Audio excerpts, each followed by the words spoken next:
What if there's nothing wrong with you? Not because stress is imaginary, or not because burnout is harmless, not because anxiety, exhaustion, resentment, or disconnection should be ignored. In many cases, those experiences deserve literally our full attention. But because we've lost the user manual for life, we don't know how to interpret those signs anymore. In this series of videos, we're going to go a little bit more into depth about your vehicle, the dashboard lights, and who is actually driving it. So let's use the vehicle as a symbol for our nervous system, for our body, and we'll talk about it that way. One of the most interesting observations over the years that I've been working with people is that a lot of people assume they're failing when they're actually responding quite normally to the circumstances around them. Those circumstances may be anything but healthy or normal and may include a lot of stress, pressure, and anxiety. I've worked with people from remarkably different backgrounds and seen the same symptoms. Their professions and personalities and circumstances vary considerably. Some are leading organizations, some are caretakers, some are parents, some are teachers, but it doesn't matter. They could be navigating transitions in life and the same things still show up every time. A lot of capable and conscientious people quietly carry the belief that they should be handling things better than they are. They think that fatigue means weakness. They think that anxiety means failure.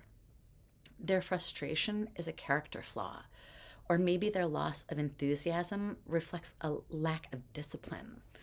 But what strikes me is that these conclusions are often reached without ever examining the vehicle responsible for carrying them through life in the first place.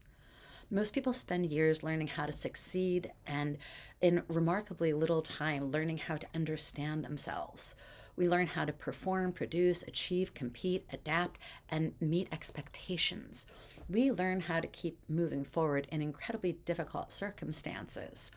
What we rarely learn is how to recognize depletion before collapse, how to distinguish between fear and intuition, or how to recognize when chronic stress has become so familiar that it no longer seems strange.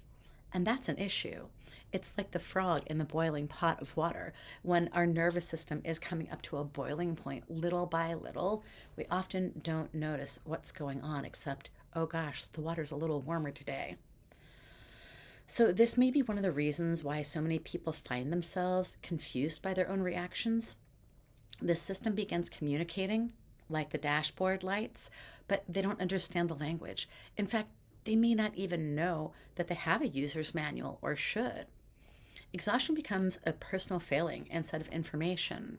Anxiety is evidence that something's wrong. Resentment becomes something to suppress, which makes the nervous system run even hotter. Disconnection becomes something to push through. And the signal is then mistaken for the problem. Do you get it? It's a signal that we should be paying attention to.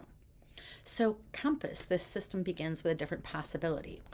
If these experiences are not evidence that the vehicle is broken, what if they're evidence that the vehicle is communicating?